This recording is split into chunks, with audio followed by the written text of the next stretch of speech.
Ji, today is the day 9 of the fast track revision series for CA Final FM January 2026 students. Up till now, we have completed 5 chapters. पहला था mutual fund, second था mergers, third था derivatives, fourth था portfolio management and fifth we are doing is security valuation. इसमें अगर कोई भी doubt है regarding the concept, question solving कुछ भी है, please let me know in the Telegram discussion group.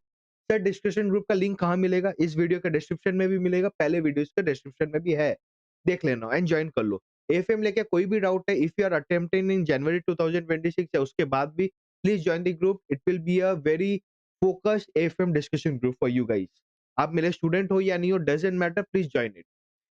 Sir आज क्या करेंगे? आज सिक्योरिटी वैल्यूएशन का लास्ट पार्ट करेंगे. There are some questions to be done and then हम सिक्योरिटी एनालिसिस को करेंगे and then this overall security valuation and analysis is completed. ठीक है. If you are new to this channel, a brief about me. मैं हूं अमन अग्रवाल, आपका दोस्त, आपका mentor, and I am a CA final and a CFA tutor.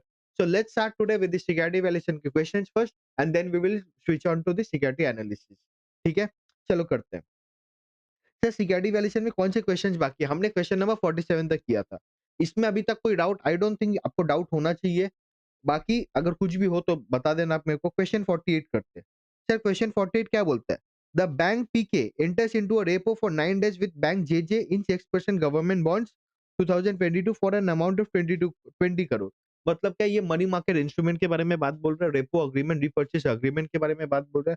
कोई bank है पीके, मान लो उसका एचडीएफसी बैंक, बैंक जेजे को मान लो एसबीआई. तो HDFC bank enters into repo for 9 days. कितना मैच्योरिटी पीरियड है? मतलब आज वो अगर एंटर करेगा 9 दिन बाद वो मैच्योर हो जाएगा, बराबर 9 डेज के लिए. सर किस पे, कौन से बॉन्ड पे? गवर्नमेंट बॉन्ड पे. क्या अमाउंट पे? 20 करोड़ पे. 6% का गवर्नमेंट बॉन्ड वो कोलैटरल देगा. ये जो बोलता है 6% गवर्नमेंट बॉन्ड 22, मतलब ये कोलैटरल क्या देगा? किसके बेसिस पे पैसा लिया जा रहा है? इसके बेसिस पे पैसा लिया जा रहा है. Sir the other relevant details क्या-क्या दिया हुआ है देख लो. बोला first leg payment start proceed 20 crore 67,500. मतलब अगर मैं एचडीएफसी बैंक एसबीआई को देगा तो पहले देगा 20 करोड़ 67,500. सेकंड लेग पेमेंट जब रीपेमेंट हो जाएगा, मतलब मैच्योरिटी में जब आपको पैसा वापस मिलेगा, कितना मिलेगा? 20 करोड़ 3,17,590. आई थिंक मेरे को बोला होगा यील्ड निकालने. What I feel is, let's see. Initial margin मेरे को 1.25 दिया हुआ है कि भाई इतना मार्जिन लगना था. डेज ऑफ एक्रूड इंटरेस्ट दिया हुआ है 240. ठीक है. बोलता है मेरे को रेपो रेट निकाल के दो. क्या रेट है? डर्टी प्राइस बोलो एंड क्लीन प्राइस बोलो. चलो निकालते हैं. क्या बोलता है? मेरा सेकंड लेग का फॉर्मूला क्या था देखो.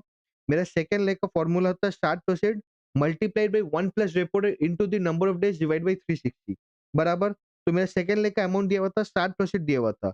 मेरे को निकालना था रेपो रेट, बराबर. एंड 9 डेज का मेरे को दिया हुआ है कि भाई 9 दिन का ये टाइम टर्म पीरियड होगा.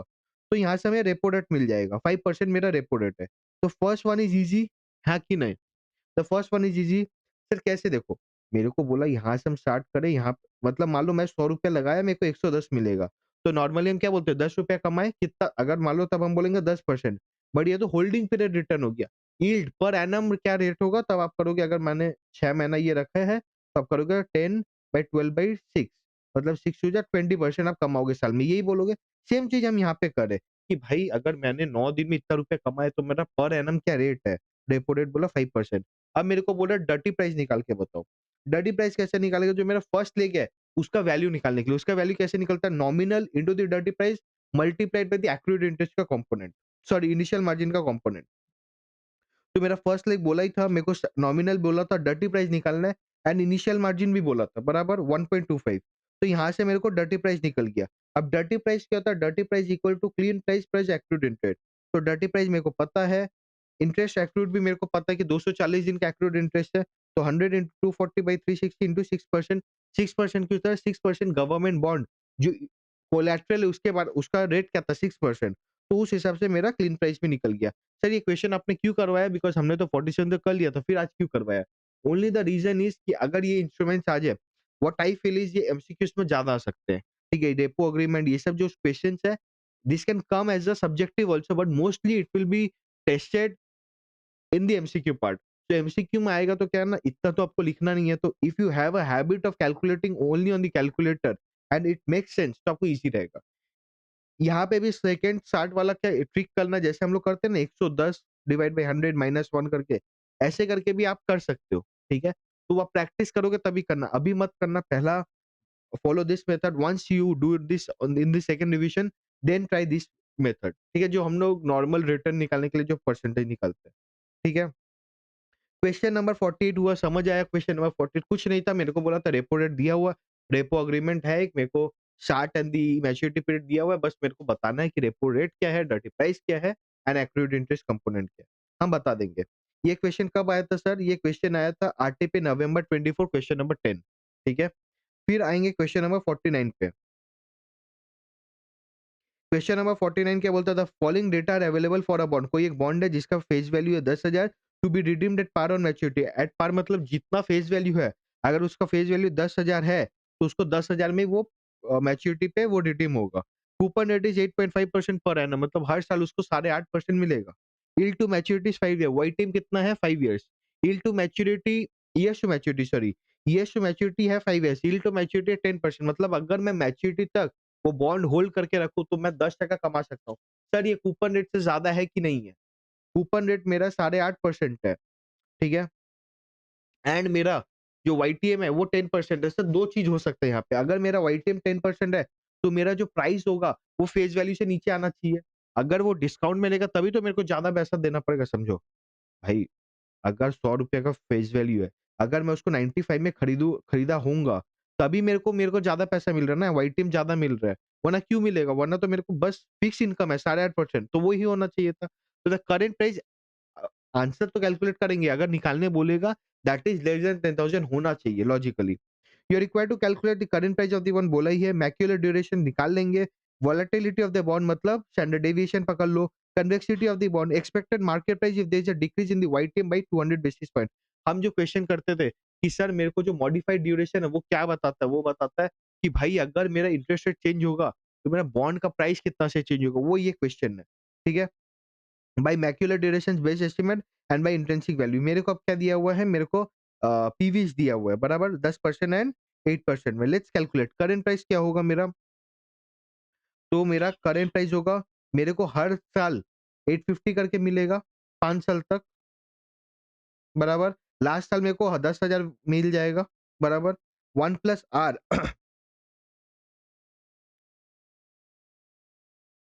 हाँ, मेरा वाईटीएम 10% बोला ही है, तो मेरा वाईटीएम हो जाएगा 10%, इसका जो भी पीवी आएगा वो दैट इज़ द आंसर। तो करंट प्राइस मेरा क्या हुआ? 9431, हमने सही बोला था। सर वाईटीएम क्यों मेरा करंट प्राइस क्यों 10,000 से कम आया? बिकॉज़ मेरा YTM was greater than coupon rate. अगर से मेरा वाईटीएम बोलता कि मान लो 8% बोलता या 7.5 बोलता, तो सर करंट प्राइस क्या आना चाहिए था? Logically it should be greater than 10,000, वही आता। समझो आप बात। कि भाई मेरे को अब समझो, मेरे को बोला जा रहा है कि आप साढ़े ₹800 करके हर साल कमाओगे। मैं मान लिया, तो मैं अगर एक मतलब आज 10,000 लगाऊँगा तो मेरे को 8.5% मिलेगा। बट वो बोल रहा है अगर आप मैच्योरिटी तक वो बॉन्ड होल्ड करोगे, तब आपको 10% मिलेगा। तो आपका सडनली क्वेश्चन आना चाहिए, सर 10% क्यों? Why it is greater than 8.5%? The only reason could be, sir आज जो जो प्राइस पे मैंने बॉन्ड परचेज़ किया है that should be great less than face value. अगर वो है, तभी आपको फ़ायदा ज़्यादा मिल रहा होगा, बराबर? आज ₹100 का बॉन्ड अगर मैं 95 में खरीद रहा हूँगा, तो मेरे को पहले तो ₹5 का बेनिफिट है। क्यों? क्योंकि सर अब जब मैच्योरिटी पे होगा ना, मेरे को फेस वैल्यू मिलेगा। मतलब मैं 95 दे रहा हूँ वो बॉन्ड के लिए, बट वो मेरे को वापस करेगा ₹100। समझ आया? हाँ सर, समझ आया। तो करंट प्राइस समझ आया? ठीक है। अभी क्या बोला मेरे को? मैक्यूलर ड्यूरेशन निकालना है। मैक्यूलर ड्यूरेशन कैसे निकालेंगे? जैसे हम लोग नॉर्मल करते हैं। ईयर्स कर देंगे, कैश फ्लो कर देंगे, आपका पीवी निकाल लेंगे, उसका प्रोपोर्शन निकालेंगे, प्रोपोर्शन इंटू टाइम 4.252, ये हो गया। वोलेटिलिटी कैसे होगा? वोलेटिलिटी मतलब मॉडिफाइड ड्यूरेशन, ठीक है? यहाँ पे वोलेटिलिटी मतलब हम मॉडिफाइड ड्यूरेशन ही तो निकालते हैं ना। मॉडिफाइड ड्यूरेशन है क्या? बोलता है भाई अगर इंटरेस्ट रेट चेंज होगा, मेरे को बताओ कितना प्राइस चेंज होगा, ऊपर-नीचे कितना होगा, बराबर? तो वोलेटिलिटी क्या होता है? Duration by 1 plus YTM. Duration क्या हुआ मेरा? 4.25, ये फॉर्मूला है, लिख लो। ड्यूरेशन बाई 1 प्लस वाईटीएम, ठीक है? तो ड्यूरेशन मेरे को बोला 1 प्लस वाईटीएम बोला है, हो गया। कन्वेक्सिटी का फॉर्मूला क्या होता है? C star into change in Y square into 100, ठीक है? सी स्टार कैसे निकलता है? वैल्यू पॉजिटिव मतलब अगर इंटरेस्ट क्या बोला यहाँ पे? Expected market price if there is a decrease in the sorry, convexity निकालना है ना। कन्वेक्सिटी क्या बोलेगा? मेरा वैल्यू प्लस मतलब अगर इंटरेस्ट रेट बढ़े तो क्या आएगा? माइनस, गिरेगा तो क्या होगा? -2 इंटू 2v0, ठीक है? तो मेरा ईयर्स दिया हुआ है, कैश फ्लो दिया हुआ है, पीवी दिया हुआ है 8%। पीवी हम क्या निकालेंगे? 8 से निकालेंगे, पीवी 12 से निकालेंगे। तो मेरा 2 प्राइस आ गया। अगर मेरा 12% होगा तो मेरा प्राइस क्या होगा, मतलब नीचे होगा, ऑब्वियसली कम आएगा, क्योंकि मेरा वाईटीएम ज़्यादा है एंड मेरा पीवी अगर 8% है तो क्या होगा, इसके हिसाब से हमने ये डिवाइडेड है, ठीक है? ये आ गया, तो मेरा सी स्टार आ गया, तो कन्वेक्सिटी आ गया 0.395, बराबर। तो ये जो मेरा लीनियर रिलेशनशिप वो तो मेरे को मॉडिफाइड ड्यूरेशन बता दिया, जो पर एक्यूरेट अगर जो एडजस्टमेंट है वो कौन बता के देगा, वो कन्वेक्सिटी। तो क्या बोलता है भाई, आपका जो भी है उसमें 0.395 और ऊपर नीचे होगा, बराबर। समझ आया? नॉर्मली समझ आया क्या? डिटेल में भी हम नहीं गए, बट नॉर्मली समझ आया क्या हमने बोला, हाँ या ना? समझ आया? प्लीज ये क्वेश्चन कर लेना, बिकॉज कन्वेक्सिटी का सम बहुत कम है। इट्स बेटर कि यू डू दिस, ठीक है? आरटीपी में क्वेश्चन आया हुआ, it can obviously come. Question number 50 क्या बोलता है, mister A is holding 10,000 shares of face value of 100 each और mister X Y Z limited, मतलब मिस्टर ए के पास कोई कंपनी का 10,000 शेयर्स है। He wants to hold this shares for long term and have no intention to cell. उसको cell नहीं करना है, मतलब वो बाई एंड होल्ड वाला है, मतलब पैसिव तरीका का है। और 1 January 2020 mister ABC limited has made short sales of X Y Z limited and approach mister A to lend his shares under stock lending scheme with following. Stock lending scheme क्या होता है? मान लो मेरे पास 10,000 रिलायंस का शेयर है, ठीक है? अब आपको कोई कारण मेरे से आपने कोई कारण आपको लगा कि भाई मेरे को रिलायंस का शेयर ज़रूरत है। क्यों ज़रूरत होगा आपको? बिकॉज़ आपने हो सकता है शॉर्ट सेल किया होगा। फिर शॉर्ट सेल क्या होता है? शॉर्ट सेल मतलब आप बिना बाय किए आप उसको बेच दिए पहले, बराबर? तो आपने हो सकता है शॉर्ट सेल किया हो। अब आपने जब शॉर्ट सेल किया होगा तब आपको शॉक चाहिए होगा, बराबर? अगर मान लो कवर करना है, कुछ भी करना है, तो आप क्या जाओगे? आप कोई दूसरे इन्वेस्टर के पास जाओगे कि भाई आप कुछ दिन के लिए 10-12 दिन, 15 दिन, कोई भी एक टाइम पीरियड के लिए मेरे को क्या आप अपना जो शेयर्स है कोल उसको मेरे को लेंड कर दोगे क्या? सर क्यों मैं लेंड करूँगा आपको? आप मान लो आज मेरे पास है सर, मेरे को रिलायंस का 5,000 शेयर्स लेंड करो। मैं आपको क्यों दूँगा? मेरे को अगर बेनिफिट नहीं है।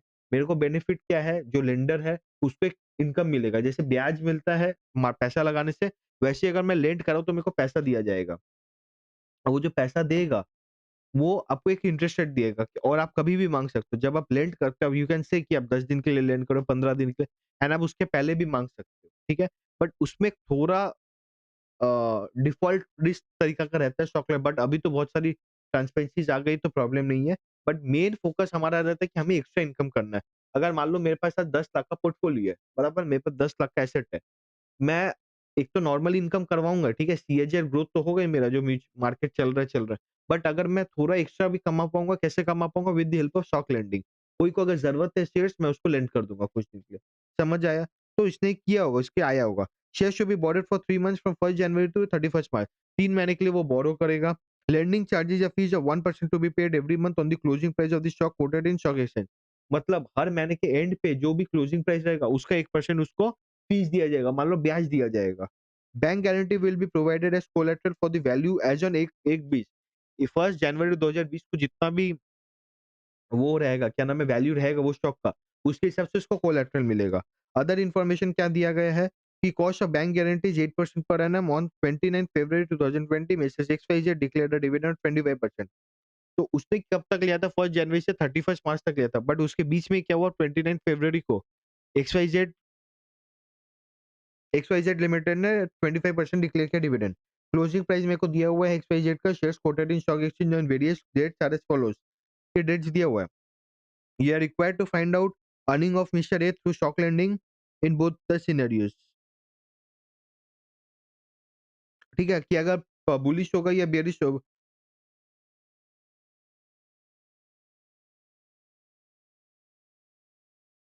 ये बेयरिश होगा।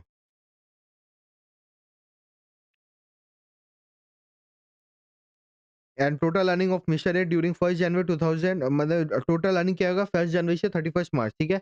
इसमें क्या-क्या हम लोग देखेंगे, लेंडिंग वाला देखेंगे, जो डिविडेंड मिला उसका क्या सीन है देखेंगे, ये दोनों चीज़ देखेंगे। व्हाट इज़ द प्रॉफिट और लॉस एबीसी को by short selling using through stock lending in both the scenario, तो देखते हैं। पहला सिनेरियो 1, 2 लेंडिंग फी क्या आएगा मेरे को, लेंडिंग फी क्या बोलता है हर महीने का 1%, तो क्लोजिंग क्या है?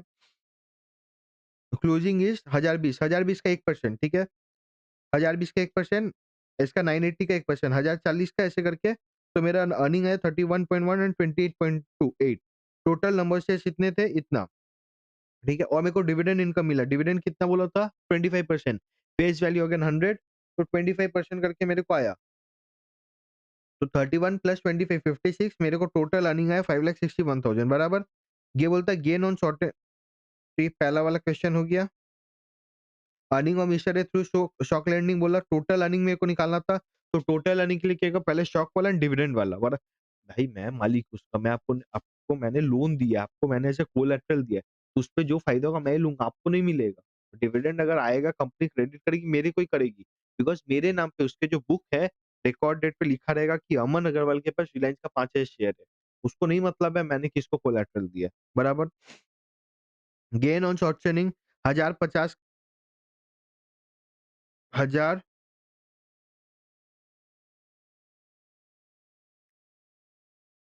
प्राइस क्या चल रहा था?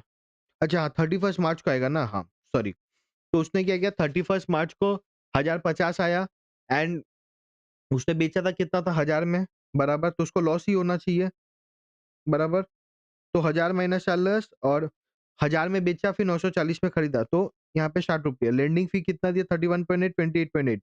बैंक गारंटी उसको देना पड़ेगा चार्ज। बैंक गारंटी किसके ऊपर होगा? फेस वैल्यू के ऊपर। फेस वैल्यू मेरा मार्केट वैल्यू कितना था? 1 जनवरी को बोला था ना, बैंक गारंटी किसका? 1 जनवरी। तो 1000 इंटू 8% इंटू 3/12, 1000 इंटू 8% इंटू 4, तो 20 होना चाहिए। हाँ, ठीक है, 20 है। एंड गेन पर शेयर कितना होगा? तो मैंने ₹50 शॉर्ट करके नुकसान करवाया, 31 पॉइंट मैंने फीस दिया एंड ₹20 मैंने लेंडिंग किया, तो ₹101 नुकसान। एंड दूसरा अगर बियरिश सिनेरियो तब 11.2 फायदा, तो टोटल नंबर ऑफ फायदा ये है। तो आपको करना चाहिए कि अगर मार्केट भागने वाला है तो आपको नहीं करना चाहिए। समझ आया ये लॉजिक? क्वेश्चन में ऐसा कुछ था नहीं, but why I did it, stock lending के और सम्स है नहीं। This is the only sum May 23 के पहले, मई 23 के पहले ये वाला सम है और एक सम है, but that is similar to this sum, but mostly same नहीं है। एंड 23 के पहले दो सम्स है, 18 से मैं बोल रहा हूँ, 18 से 23 में दो सम्स है। सो आई विल सजेस्ट कि क्वेश्चन नंबर 50 प्लीज कर लेना। समझ आया? प्लीज कर लेना, this is important, it's important as in because there are very few sums in this section. ठीक है, क्वेश्चन नंबर 51, तो 50 समझ आया कि नहीं ये बताओ? क्वेश्चन 50 समझ आया कि नहीं? सर इस पे करना क्या था? इस पे करना था भाई, मेरे को शॉक लैंडिंग बोला है, मेरे को बोला गया है कि बस ये बता दो करके कि भाई जो लैंड करेगा उसको क्या फायदा नुकसान है, जिसने लिया उसको क्या फायदा नुकसान है, ये दोनों मेरे को बता दो, तो हम वो दोनों बता देंगे। ठीक है, question number 51, high growth limited was having an excellent growth over a number of years, the board of director is considering a proposal to its share holders by buying back 20% shares.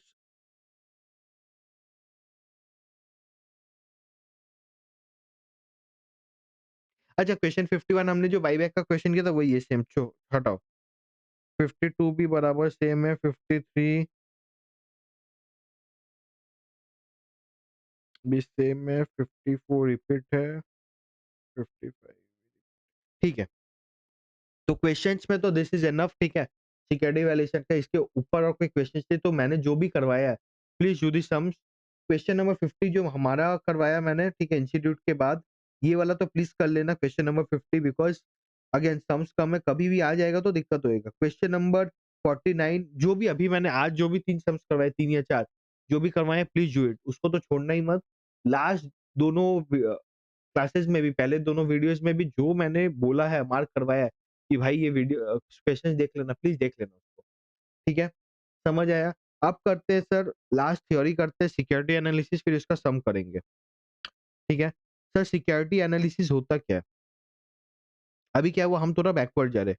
हमने क्या किया ना sir, पहले ये chapter करने के पहले, security valuation करने के, हमने ये एनालिसिस करने के पहले हमने ये सीख लिया वैल्यू कैसे करते हैं। बट वैल्यू करने के लिए भाई मेरे को पहले तो ये 2 चीज़ समझना पड़ेगा, मैं किसको वैल्यू करूँ? मतलब अगर मान लो निफ्टी में 5000 शेयर्स है, मैं हर जन को तो वैल्यू नहीं कर सकता हूँ, करेक्ट है। सर मैं Reliance, Adani, Zomato, D N NCC, Prestige सबको तो, शोभा सबको तो मैं नहीं कर सकता। कोई 2-4 गिने को ही करूँगा जिसको मेरे को सही लगेगा। सो सर मैं पिक कैसे करूँ? The point is I agree कि वैल्यूएशन कैसे करता है मैं सीख गया। वैल्यू क्या होगा मेरे को सीख गया, लॉजिक क्या होगा मेरे को समझ में आ गया, कंपेयर कैसे करूँगा मैं समझ गया। बट मैं स्क्रीन कैसे करूँ? मतलब if there are 5000 Nifty companies, 5000 companies in Nifty, how do I screen to make valuation for at least 20 companies minimum, maximum? Maximum मैं 20 कंपनी का वैल्यूएशन करूँ, उसके लिए मैं क्या स्क्रीनिंग करूँ? What do I see in those companies जिससे मेरे को पता चला हाँ, ये 20 कंपनी में देखूँ तो मेरे को समझ आए भाई कौन से को लेना है, कौन से को नहीं लेना है और how to value them. Sir वो कैसे सीखेंगे? वो ही हम सीखेंगे सिक्योरिटी एनालिसिस से। समझ आए सिक्योरिटी एनालिसिस का क्या अप्रोच है? वो कोई भी सिक्योरिटी हो सकता है, फंड डेट भी हो सकता है, इक्विटी भी हो सकता है। सी इंडियन मार्केट में हमें डेट के बारे में ज्यादा नहीं सिखाया जाता because Indian market is in very nascent stage और it is just developing in the fix income market. तो हमारे पास इतना रिसोर्स नहीं है या हमारे पास इतना नॉलेज बैंक नहीं है इंडिया में एटलीस्ट, ठीक है। ऑब्वियसली यूएस वगैरह में है, we can learn from that, but हमें क्या होता है ना, जब हमें कनेक्ट नहीं मिल पाता। आज अगर मैं आपको बोलूंगा जेपी मॉर्गन के कोई बॉन्ड को आप कनेक्ट नहीं कर पाओगे, बट इफ आई से कि एचडीएफसी बैंक का टायर 1 बॉन्ड तब कनेक्ट कर पाओगे, that is the only thing. और हमारे यहाँ पे क्या ट्रांसपेरेंसी नहीं है, जैसे equity market it is becoming little more transparent, सब कुछ सही हो रहा है, the regulations are going good. वो हमारे बॉन्ड मार्केट में नहीं है because it is not there. तो हमें वो इतना पर्पसफुली या इतना फोर्सफुली पढ़ाया नहीं जाता है कोई भी करिकुलम में, ठीक है। बट हमारे यहाँ पे क्या है, security analysis we will shift to equity right now, but the point is जो भी हम इक्विटी सिक्योरिटी एनालिसिस में सीखेंगे it same applies to bond market just with some diversions और डेविएशंस। समझ आया हाँ या ना? क्यों लॉजिक समझ आया? क्योंकि सर सिक्योरिटी वैल्यूएशन में तो मैं प्रेफरेंस शेयर भी सीखा, इक्विटी भी सीखा, वैल्यूएशन ऑफ राइट भी सीखा, सब कुछ सीखा। तो सर बट मैं बॉन्ड वॉन्ड जो सीखा वो मैं सिक्योरिटी एनालिसिस में क्यों नहीं सीखा? उसका रीजन यही है। देखो इक्विटी, प्रेफरेंस शेयर्स, राइट्स बराबर सब एक हो गए, वो तो आप वैल्यू कर रहे हो। You don't have to pick and choose rights में वगैरह में। Only the difference is equity कौन सा लेना, बॉन्ड कौन सा लेना चाहिए ना चाहिए। बॉन्ड में और एक क्या होता है, क्रेडिट का बहुत बड़ा फैक्टर हो जाता है, क्रेडिट रेटिंग का, जो कि इक्विटी में नहीं रहता। तो there are obviously deviations, there are some diversions, but again वहां पे हम नहीं जाएंगे। होगा तो we will discuss it, flow में अगर आएगा तो will discuss it, but not in this syllabus, ठीक है। तो उसको वो पार्ट को स्किप भी कर सकती है इफ आई टेल इट, ठीक है। तो आप सिक्योरिटी एनालिसिस समझते होता क्या है, ठीक है। फर्स्ट अंडरस्टैंड लेट्स कि इक्विटी में हम इक्विटी को जो एनालाइज करते हैं, जब हम इक्विटी पे फोकस करेंगे, इक्विटी पे बारे में बात करते हैं, इक्विटी को जब एनालाइज करेंगे तो सर दो तरीका से कर सकते हैं। There are two school of thoughts.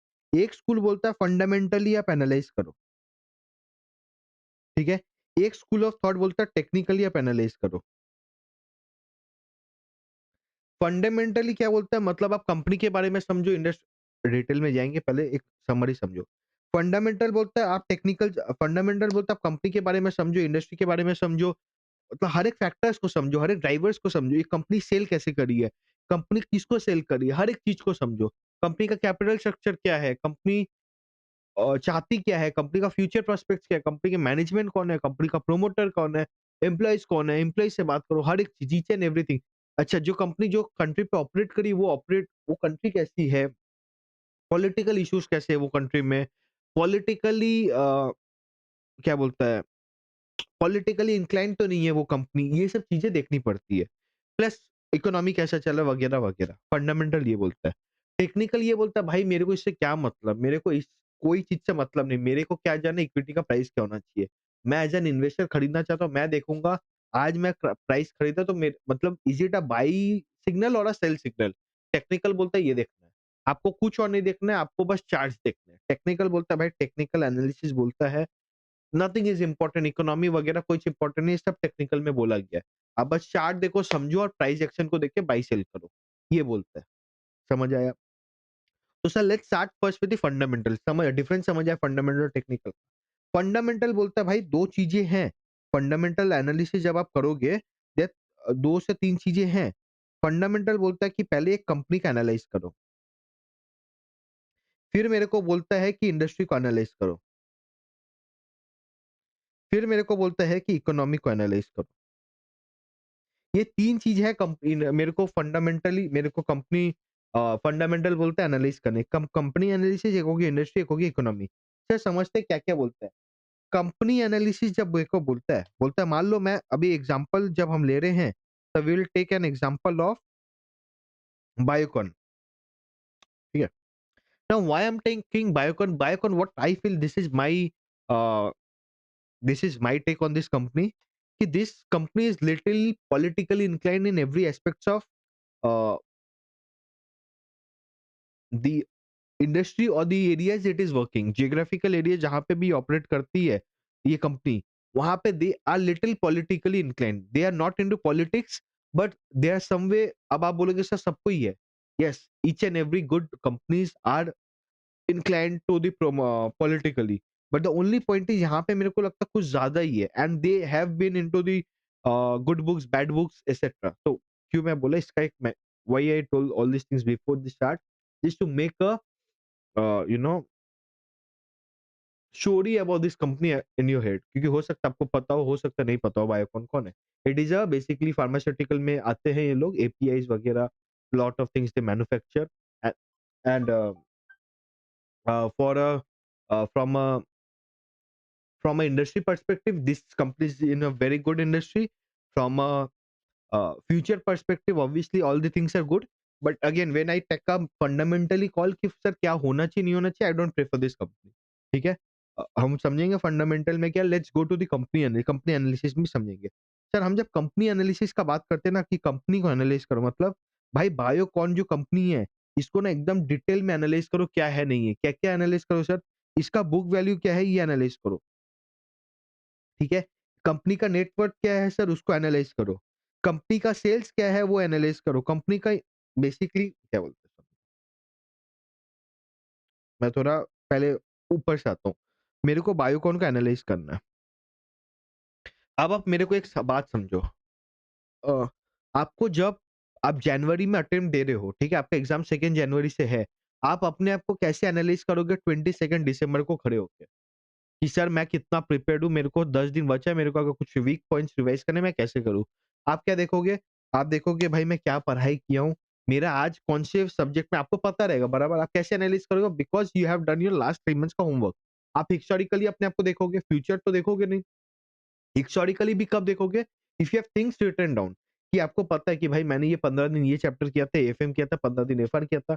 मेरे को एएफएम में फॉरेक्स में प्रॉब्लम है, मेरे को एफआर में फाइनेंशियल इंस्ट्रूमेंट्स पे प्रॉब्लम है, मेरे को ऑडिट में स्पेशल ऑडिट में प्रॉब्लम है या स्पेसिफिक केसेस में प्रॉब्लम है। So these are the things you have when if you have written down it then you can understand कि भाई मेरे को क्या वीक है, क्या सही है। Otherwise a is it to understand कि भाई मेरे को 22 दिसंबर को याद आ जाएगा, मेरे को क्या पढ़ना नहीं पढ़ना, नहीं आएगा। It will waste your time, ठीक है? तो what I am trying to say कि मैं बायोकॉन को भी जब एनालाइज़ करूँगा, हिस्टोरिकली पहले एनालाइज़ करूँगा। हिस्ट्री देखूँगा, भाई पिछला जन्म में वो क्या किया है। तो पिछला जन्म मतलब मैं उसके फाइनेंशियल्स देखूँगा। एक कंपनी को मैं जब एनालाइज़ करता हूँ, क्या देखता हूँ? ओनली द फाइनेंशियल्स, ठीक है? तो मैं पहले फाइनेंशियल्स देखूँगा। सर फाइनेंशियल्स मतलब क्या सर? 3 स्टेटमेंट्स। सर क्या होता है 3 स्टेटमेंट्स? बाबू पहला हो गया इनकम स्टेटमेंट, सेकंड हो गया बैलेंस शीट, थर्ड हो गया कैश फ्लो। हम इस पे ही फोकस करेंगे जब कंपनी को एनालाइज करेंगे on the basis of only the financials, historical at least. तो क्या बोलते हैं सर, हम इनकम से चालू करते हैं। कंपनी पहले क्या करती है? कंपनी, अगर मैं कंपनी को खरीदूँगा और नहीं करूँगा, मेरे को क्या देखना है कि वो कंपनी सेल कितना करती है, बेसिक है सर। वो आपको अगर क्लास 5-6 में भी होगा तो आप यही करोगे, बराबर? तो मैं पहले देखूँगा कंपनी सेल क्या करती है, समझ गया मेरे को प्रोडक्ट पहले वो मेरे को कितना सेल करती है, वो दिखा। कंपनी परचेज़ क्या करती है, मैन्युफैक्चर क्या करती है, ग्रॉस प्रॉफिट क्या होता है? कंपनी क्या खर्चा करती है, एक्स्ट्रा ऑपरेटिंग खर्चे में क्या है? Other than the purchases what are the expenses, employee cost कितना है, डेप्रिसिएशन क्या लगाती है, again that is not an operating cost, but क्या डेप्रिसिएशन है, कंपनी का पास कैपिटल स्ट्रक्चर, डेट कितना है, कंपनी ब्याज कितना देती है अगर देती भी है तो, कंपनी को क्या कोई टैक्स सेविंग है, कंपनी के पास कोई सर्टिफिकेट्स है जो कि टैक्स सेवर है, क्योंकि गवर्नमेंट क्या करती है, गवर्नमेंट मेरे को अगर मान लो बायोकॉन को आज जाके कोई एसईजेड ज़ोन में कोई एक कंपनी खोलना है, कोई मैन्युफैक्चरिंग प्लांट खोलना है, आपको गवर्नमेंट क्या बोलेगा, भाई आपको मैं 10 साल का टैक्स सर्टिफिकेट दे देता हूँ, ठीक है? टैक्स सेविंग सर्टिफिकेट, इसका मतलब क्या कि भाई वहाँ पे टैक्स लगेगा नहीं या कम रेट पे लगेगा। तो अब 10 साल तक तो कंपनी का प्रॉफिट बढ़ते जाएगा, नेट प्रॉफिट, लॉजिकल है। अगर मान लो अमन अग्रवाल क्लासेस का 35% टैक्स है एंड बायोकॉन वहाँ पे 25% टैक्स है। Suppose 2 let's go again. Biocon and Cipla. Biocon is making a manufacturing plant in some SEZ unit in Gift City suppose. ठीक है, एंड वहां पे उसको टैक्स सेविंग मिला तो उसका भी टैक्स लगेगा 25%। वेर एज सिप्ला का नॉर्मल प्लांट है, वो कहीं बिठा नहीं रहा है, उसको लगेगा टैक्स 35%। किसका नेट प्रॉफिट हायर होगा if everything remains constant? Obviously Biocon. तो बायोकॉन 10 साल तक वो एडवांटेज ले पाएगा। तो मेरे को वो भी देखना है कि भाई टैक्स सेविंग का कुछ है क्या, अगर है तो कितने दिन तक है, is it expiring tomorrow, is it expiring 5 years later, क्या होगा? बिकॉज़ अगर कल लोग obviously net profit will come down, तो एक प्राइस पे तो इम्पैक्ट पड़ना चाहिए, लॉजिकल। तो मैं टैक्स सेविंग देख लूँगा। सर हमने टैक्स भी देख लिया, हमने इनकम स्टेटमेंट में लगभग सब चीज़ देख लिया। अब हम एनालाइज करेंगे भाई नेट प्रॉफिट कितना है percentage of sales, is it 5%, 10%, 10, 12%, 15, 25 क्या है? हमने इनकम स्टेटमेंट में देखने के बाद now we will come to balance sheet, but before balance sheet we will keep two things in picture कि भाई अगर मैंने सेल किया है तो मेरे को देखना है मेरा डेटर कितना है, बराबर। अगर मैं माल बेचा हूँ तो मेरा सब हमेशा तो नहीं होगा कैश पेमेंट होगा, क्रेडिट पे भी मैंने माल बेचा होगा तो मेरे को वो भी चेक करना है, वो मैं चेक करूंगा। प्लस अगर मैंने माल खरीदा है या मैन्युफैक्चरिंग किया तो मेरे डेटर्स खर्च क्रेडिटर्स भी होंगे, कोई लाइबिलिटी तो होगी, ठीक है, कॉन्ट्रैक्टर को पेमेंट करना है, मेरे को फलाना रॉ मटेरियल के पेमेंट करना है, वो भी चेक करना है, तो वो भी मैं चेक करूंगा। तो इनकम स्टेटमेंट का ये दो चीज है, मेरे को ये दो चीज चेक हो गया। फिर मैं जब नीचे आया तो मैं देखूंगा एम्प्लॉय कॉस्ट है, एम्प्लॉय का लाइबिलिटी क्या है, ग्रेच्युटी वगैरह वगैरह देखेंगे। लाइन बाय लाइन मैं समझा रहा हूँ, सी ये आपको कोई नहीं समझाएगा। I don't know syllabus, syllabus में company analysis is just 15 lines to 20 lines, but this is very important for your career, ठीक है। एंड अगर आप ये भी लिखोगे ना इनकम कंपनी, अगर थ्योरी क्वेश्चन आ भी जाता है, ऑब्वियसली आ सकता है कि कंपनी एनालिसिस और लॉजिकल लिखोगे तो यू विल गेट मार्क्स। जैसे बुक वैल्यू ये सब कैलकुलेट बोला वो हम आएंगे, द रेशियोज जहाँ पे कैलकुलेट बोला, but this are very important. तो आप क्रेडिटर देख लिए। अब मैं आऊँगा एम्प्लॉयी देख लिया हमने। अब हम आएँगे डेप्रिसिएशन पे। तो डेप्रिसिएशन जब हम देखेंगे we will see the fixed asset part also कि भाई वो कितना परसेंटेज ऑफ द डेप्रिसिएशन, अगर एसेट ₹100 का है, तो डेप्रिसिएशन कितना चार्ज कर रहा है? बहुत ज़्यादा तो चार्ज नहीं कर रहा है, बहुत कम तो नहीं कर रहा है। बिकॉज़ लॉजिकली आपको एक एक सही प्रोपोर्शन में जो कंपनी और कंपनीज़ एक्ट में या इनकम टैक्स एक्ट में जो भी दिया हुआ है आप उस हिसाब से लोगे। तो हमें वो भी चेक करना है। उसके बाद हम इंटरेस्ट वाला कंपोनेंट चेक करेंगे। Now when interest is there, अगर मैं कोई को ब्याज दे रहा हूँ मतलब क्या मैंने लोन उठाया होगा। तो भाई मैंने लोन कितना उठाया वो तो मैं यहाँ चेक करूँ। भाई कंपनी का अगर 100 करोड़ का सेल है, तो उसके अगेंस्ट ऐसा तो नहीं मैंने 200 करोड़ का माल लोन उठा लिया। जैसे एन एग्जांपल, क्या लोन उठाया? Why the company has taken a loan? क्यों रिक्वायरमेंट हुआ कि कंपनी इतना अच्छा खुद से प्रॉफिट नहीं कर पा रही है, कि उसको लोन लेना पड़ा and what is the purpose of loan? Is it for a new manufacturing plant और एसईजेड यूनिट और is it to finance the working capital of the company?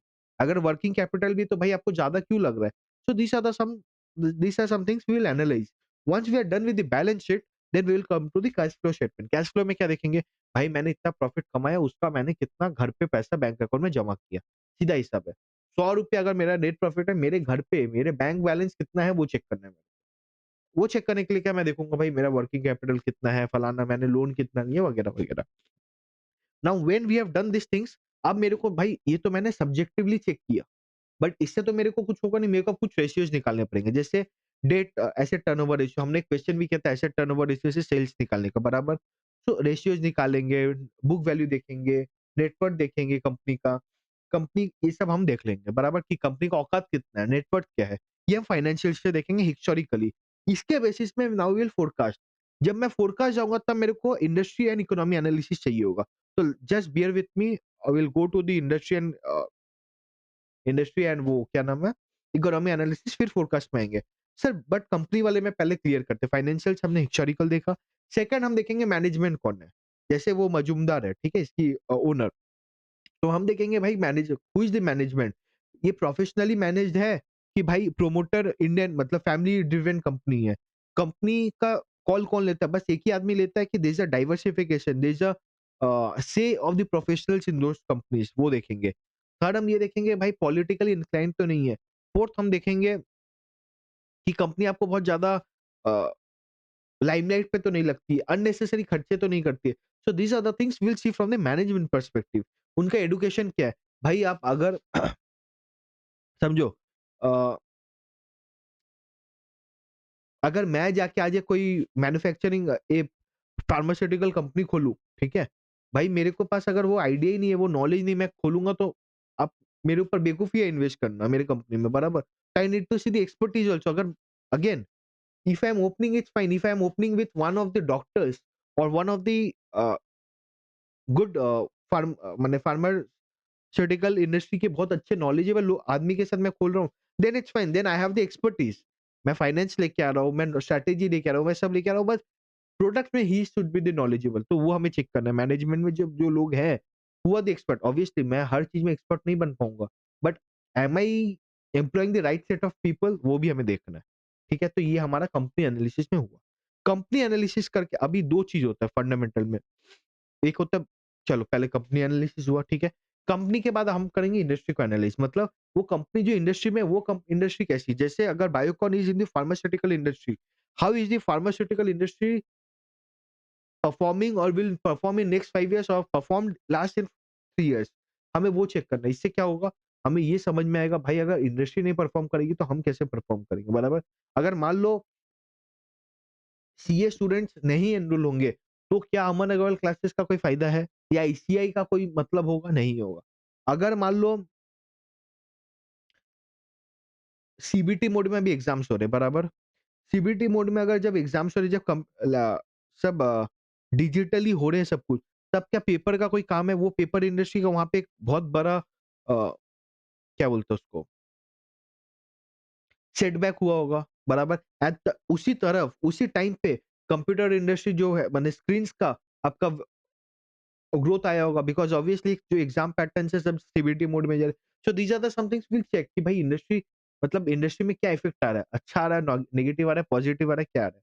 Industry के लिए हम क्या करेंगे जब हम देखेंगे भाई इंडस्ट्री क्या ग्रो कर रहा है, इंडस्ट्री में लीडर्स कौन है, कॉम्पिटिटर्स कौन है, भाई कंपनी जब है वो उसके कॉम्पिटिटर्स कौन है, ये सारे चेक करेंगे।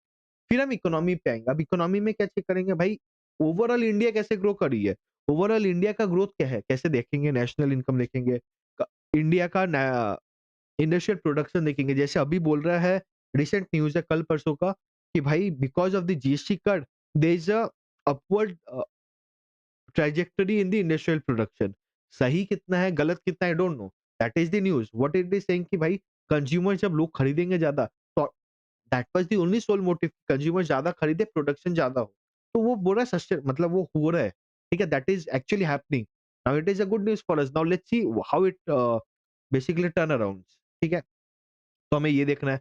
इकोनॉमी में हम देखेंगे नेशनल इनकम देखेंगे, इकोनॉमी के पॉलिसीज़ क्या है, fiscal policy, monetary policy, normal policies क्या come my the government what it is doing to help the और the boost the economy of the country और द इंडस्ट्री कुछ भी। तो ये सारे देखेंगे। जब हम इकोनॉमी एनालिसिस करेंगे, हम उसके साथ-साथ ये भी करेंगे इकोनॉमी एनालिसिस के साथ गवर्नमेंट उस इंडस्ट्री को कितना हेल्प कर रहा है या फिर it is giving a supporting hand. जैसे आज एआई को दे रहा है गवर्नमेंट, आज जैसे रेगुलेशंस को दे रहा है, आज जैसे the capital market को यहाँ पे they are bringing some transparent rules as well as some rigid rules। तो वो चेक करेंगे कि भाई एक बैलेंस अप्रोच में है कि नहीं है। इट्स नॉट ऑलवेज कि भाई मैं ईज़ ऑफ बिज़नेस बोल के मैं काम नहीं हो रहा है बट का पेपर वर्क ज़्यादा है। तो वो सारी चीज़ें हमें चेक करना पड़ेगा। Now when we have check this अब क्या होंगे दिस आर द फैक्टर्स जो हमें चेक करने हैं, कैसे होंगे? इकोनॉमी में हम देखेंगे लीडिंग इंडिकेटर्स कैसे जैसे इंडस्ट्रियल आउटपुट इन्फ्लेशन क्या है वगैरह-वगैरह हम चेक करेंगे। हम सर्वेस करेंगे, सर्वे मतलब जैसे नॉर्मली क्या होता है अब मैं गूगल फॉर्म निकालूँगा कि भाई ये है बताओ। तो वहाँ से समझ में आएगा कंज्यूमर्स कैसे हैं, नहीं है। ये हो गया मेरा इंडस्ट्री इकोनॉमी एनालिसिस। जब हम इंडस्ट्री एनालिसिस पे आएँगे, तो भी हम ये सब भी चेक करेंगे, ठीक है? अब जब इंडस्ट्री हो गया, कंपनी हो गया, तो हम यहाँ से समझ गए कि भाई इकोनॉमी ऐसे ग्रो करेगा, इंडस्ट्री ऐसे ग्रो करेगा। Now on the basis of this what will do is we will do the forecast. हमें ग्रोथ रेट पता चल गया, कंपनी के बारे में पता चल गया, कंपनी का मैनेजमेंट ने बता दिया कि भाई कंपनी ऐसे ग्रो करने वाली है, कंपनी का ये थॉट प्रोसेस है, कंपनी ये सोच रही है। देन उसके बाद आगे बढ़ेंगे। समझ आया लॉजिकल? एग्री? इतना समझ आया कंपनी एनालिसिस और मेरा इंडस्ट्री एनालिसिस और इकोनॉमी एनालिसिस, हाँ या ना? बताओ, इतना समझ आया क्या? कोई डाउट यहाँ तक? कि सर कंपनी नहीं समझ आई, इंडस्ट्री नहीं समझी, इकोनॉमी नहीं समझ see now the theory you can check that in your math. ICI math छोड़ के प्लीज़ मत देखना कोई को। अगर मेरा भी मैथ है मत देखो। आई डोंट सजेस्ट कि थ्योरी पोर्शन में हमारा मैथ देखो। समझो ज़रूर, इंस्टीट्यूट का समझोगे तो आपको नहीं समझ आएगा because that is only the 5% of this things what we have said. मैंने इसलिए बोला because you now get an overview. जब आप क्वेश्चन देखोगे, जब आप मटेरियल को देखोगे, जैसे हाँ, सर ने कनेक्ट किया तो there will always be a story line. अभी क्वेश्चन अगर आ गया फंडामेंटल एनालिसिस के बारे में लिखने को, you will have a story line of Biocon limited. You will have a story what I said for last 10 to 15 minutes और 20 minutes. So that is the thing you will keep in mind, बराबर? तो fundamental is almost this much. इसके बाद और थोड़ा बहुत होता है, रहने देते हैं। तो अगर आप देखोगे ना हम जब वेन डायग्राम बनाते हैं, पहले हम कंपनी को करेंगे, फिर हम इंडस्ट्री को करेंगे, उसके ऊपर इकोनॉमी। नाउ फंडामेंटल में लिखा हुआ नहीं है but you should know this there are 2 approaches, एक हो गया टॉप डाउन, एक हो गया बॉटम अप। हमने जैसे स्टार्ट किया था दैट वाज़ बॉटम अप मतलब एकदम नीचे से ऊपर जा रहे हैं हम। मतलब पहले कंपनी को समझे, फिर इंडस्ट्री, फिर इकोनॉमी। ठीक है? ये हमने समझा। अब उल्टा भी होता है, पहले जैसे तो हम भी क्या करते हैं, हम जब कोई सेक्टर को पकड़ना होता है, तब हम ऊपर से आते हैं। बर बराबर कि भाई इकोनॉमी ऐसे चल रही है तो एक्चुअली जब हमें कोई सेक्टर को पकड़ना है तो हम क्या देखते हैं? इकोनॉमी कैसे चल रही है? अभी इंफ्रा बूम आएगा मान लो, अभी एआई में बूम आएगा, अभी ये हम चीज़ चेक करेंगे, बराबर? समझ आया? तो ये हम चेक करने के लिए हम क्या करेंगे? पहले इकोनॉमी करेंगे, फिर इंडस्ट्री करेंगे, फिर कंपनी करेंगे। इतना समझ आया? बराबर है। अब सर ये तो पहला हमने एक स्कूल ऑफ थॉट सीखा फंडामेंटल। सर आप और एक बोले थे टेक्निकल जिसमें 95 ऑफ द स्टूडेंट्स का इंटरेस्ट रहता है। But I will say please keep more interest in the fundamental से टेक्निकल के साथ। If you have both the interest ना यू विल डू वंडर्स। फिर तो आपको जॉब करने की भी ज़रूरत नहीं है, ठीक है? टेक्निकल क्या बोलता है? टेक्निकल के 3-4 प्रिंसिपल्स है। टेक्निकल क्या होता है ना, टेक्निकल इज़ बेसिकली कि भाई जैसे-जैसे आपका हिस्टोरिकली आपका प्राइस मूव किया है, उसके हिसाब से आप प्रेडिक्ट कर सकते हो वो कंपनी नेक्स्ट मूव कैसे करेगी। तो 3 प्रिंसिपल्स है, बोलता है पहला बोलता है हिस्ट्री रिपीट्स इटसेल्फ कि भाई कल कैसा हुआ जो फितरत है आपकी कंपनी का वैसे ही चलेगा। देखो कहीं न कहीं तक ये सही है। हमारी जैसी फितरत होगी, हम वैसे ही होंगे, भले थोड़ा ऊपर-नीचे। हम बचपन से जैसे हैं, आज भी वैसे रहेंगे, कल भी वैसे रहेंगे, 10 साल बाद भी वैसे रहेंगे। Might be we will have some changes, we will have some adjustments, that is fine. Second बोलता है कि मार्केट भगवान है, मार्केट इज़ सुप्रीम, मार्केट को सब पता है, मार्केट डिस्काउंट्स एवरीथिंग। मतलब आप और मैं कोई नहीं है, मार्केट को सब पता है। नाउ यहाँ पे जब लोग समझाते हैं ना ये चीज़, मतलब मार्केट है कौन? भाई मार्केट हम ही हैं। बट द पॉइंट इज़ सब अलग-अलग थॉट प्रोसेस है। अभी देखो, जैसे आप देखोगे सीए में हम लोग 1 लाख बच्चे अगर एक पेपर देते हैं, ठीक है? निकलते बहुत कम परसेंटेज 10-12 10-15 हज़ार बच्चे निकलते हैं। तो बाकी बच्चे क्या बेकार है? मतलब उनको क्या नॉलेज नहीं है? They have a knowledge, they have everything. उनका थॉट प्रोसेस अलग है, उनका स्ट्रैटेजीज़ अलग है। अ, अभी जो प 10,000 बच्चे भी निकलते हैं, तो 10 के स्ट्रैटेजीज़ एक नहीं होते। जो ऑल इंडिया रैंक 1 होता है, उसका स्ट्रैटेजी अलग होता है, 2 वाले का अलग होता है, 3 वाले का अलग होता है। What I am trying to say कि हम सीएस भी हमारा थॉट प्रोसेस सेम नहीं होता है। हम पढ़ते एक ही चीज़ है, सब कुछ एक ही कर मैं जो पढ़ के आया हूँ, वो भी आप ही पढ़ रहे हो, सामने वाला भी वही पढ़ रहा है, बट हमारा अ, मतलब best example I will tell you recently क्या हुआ था आईटीआर अभी एक्सटेंड हुआ है, बराबर? 10 नवंबर, 10 दिसंबर। तो इसमें भी लोगों का कन्फ्यूजन है। A good practising C is also मतलब there is a misconception basically, ठीक है? माइट बी वेग है, वर्ड्स कुछ भी है। What I am trying to say कि भाई मैं और आप तो पढ़े एक ही चीज़ है, हम इंटरप्रेट अलग कर रहे हैं। तो that is also the market में कि भाई हम इंटरप्रेट अलग करते हैं, मतलब मैं एक अलग इंटरप्रेट करूँगा, आप एक अलग इंटरप्रेट करोगे। तो यू कांट जज कि आपका इंटरप्रिटेशन सही होगा कि नहीं। इसलिए बोलता है कि मार्केट बाप है, मार्केट को सब पता है। ठीक है? तो मार्केट आपको पता होने के पहले मार्केट को पता है। ऑब्वियसली आज मान लो अगर बायोकॉन में कुछ होने वाला है, मेरे से पहले किसको पता होगा? मजूमदार को। अभी वो अगर इन्वेस्ट कर देगी अपने भाईचारा को लेके, ठीक है? चेला चपाटा को बोल देगी भाई इन्वेस्ट करो, काम खत्म हो गया। फिर भाई तो वो भी तो मार्केट ही हुआ। वो भी तो एक डिमांड क्रिएट किया, उसको पता था, उसने न्यूज़ पे एक्शन लिया। गलत सही we are not going there but what I am trying to say कि होता है ऐसा, ठीक है? And it happens not a problem. ये हुआ सेकंड। थर्ड बोलता है भाई प्राइस एक डायरेक्शन में मूव करता है। चाहे वो ऊपर जाएगा, चाहे नीचे जाएगा, चाहे ऐसे साइड में घूमेगा। प्राइस ऊपर-नीचे, ऊपर-नीचे, ऊपर-नीचे ऐसे नहीं करता है। एक डायरेक्शन पे मूव करता है। भले ही इंट्राडे पे, शॉर्ट पे करे बट एक लॉन्ग टर्म पे देखोगे तो प्राइस मूव्स इन मतलब there are phases basically there are directions. आज अगर लॉन्ग टर्म पे लग रहा है कि प्राइस ऊपर है, माइट बी शॉर्ट टर्म पे भी लग रहा है ऊपर है, पर डेली पे लग रहा है नीचे है 2 दिन, हो सकता है वो, that is possible. What I am trying to say कि प्राइस मूव्स इन डायरेक्शन, ठीक है? मतलब you can predict the direction also उसके लिए। तो ये समझ में आया टेक्निकल में। टेक्निकल में अब देयर आर सम थियरीज़, ठीक है? क्या बोलते हैं, एक डाउ थ्योरी है। डाउ बाबा थे एक फादर ऑफ ये, तो वो क्या बोलते थे ना, वो बोलते थे higher highs and higher lows is the bull phase. अगर प्राइस ₹100 है,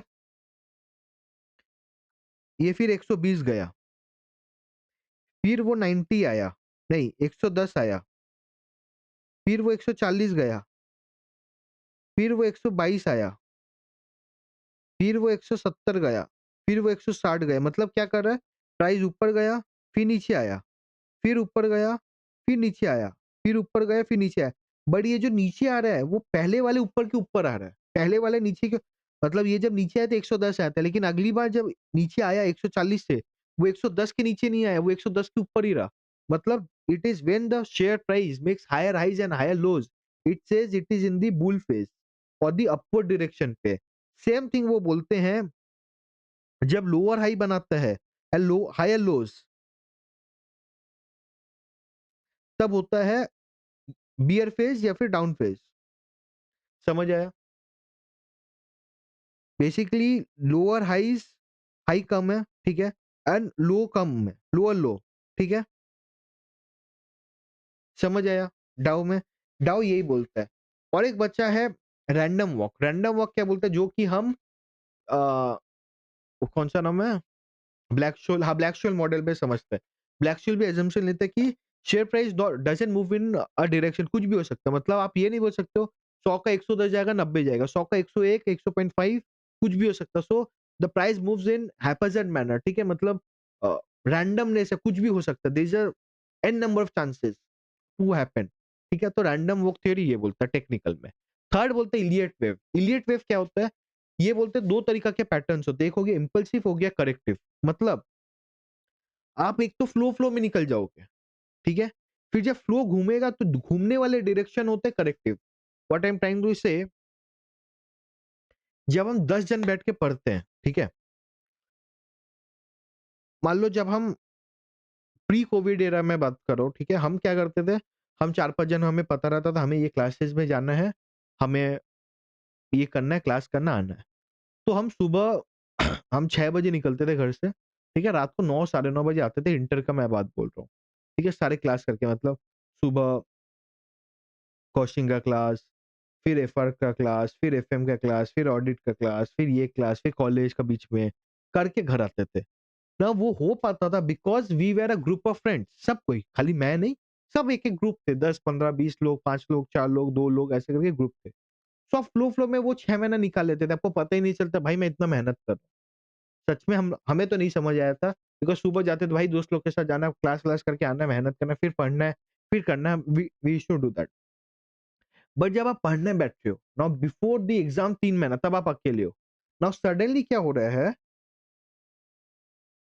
आप साथ में इतने होते-होते आप अकेले बन गए हो।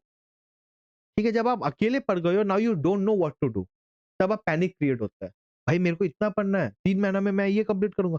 बट आप वो कर क्या आए हो? You know the syllabus, you know everything, but there was a, मतलब basically a flow and a dopamine release हो रहा था। भाई जाना है, जाना है, करना है, करना है, करके निकल जा रहे थे आप। बट जब एक्चुअली आपके ऊपर आया, तब आपको लगा भाई इतना कुछ है। तो what I am trying to से,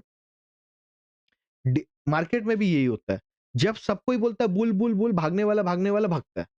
ठीक है, आप फ्लो में वो निकल जाता है। जैसे पीएसयू स्टॉक्स के बीच में हुआ था 2021 टू 23 वाला फेज में, 21 एंड से 23, तब एरे गैरे लोग कुछ भी बोले थे, सब चल रहा था। पीएसयू में आरवीएनएल ये सब भागेगा भागेगा, तो और वो बोला सच में भागता था, because there was a flow in it. ठीक है, उसको बोलते हैं इम्पल्सिव पैटर्न। मतलब आप भाग रहे हैं, भागते भागते भाग जाएगा। फिर जब घूमना है, मतलब ऑब्वियसली आप व्हाट टू से, एक फ्लो एक जाके जाके रुकेगा। जैसे हमारा 6 महीने बाद रुक जाते हैं इंटर का, बराबर 3 महीना पढ़ने के लिए। कोई भी एक स्टॉक प्राइस भी रुकेगा, वो हमेशा ऐसे भागते ही नहीं रहेगा। समझो? मतलब अभी जब से निफ्टी जब गिरता है, एक बहुत गंदा गिरता है जब, ठीक है? बट उसको एक रुकने के लिए जगह होता है, बराबर? उसके बाद वो ऊपर जाता है। What I am trying to say, अगर यहाँ पे प्राइस चल रहा है, ठीक है? कोई एक न्यूज़ मतलब यहाँ भाग रहा था, मतलब ये ऐसा भाग रहा था।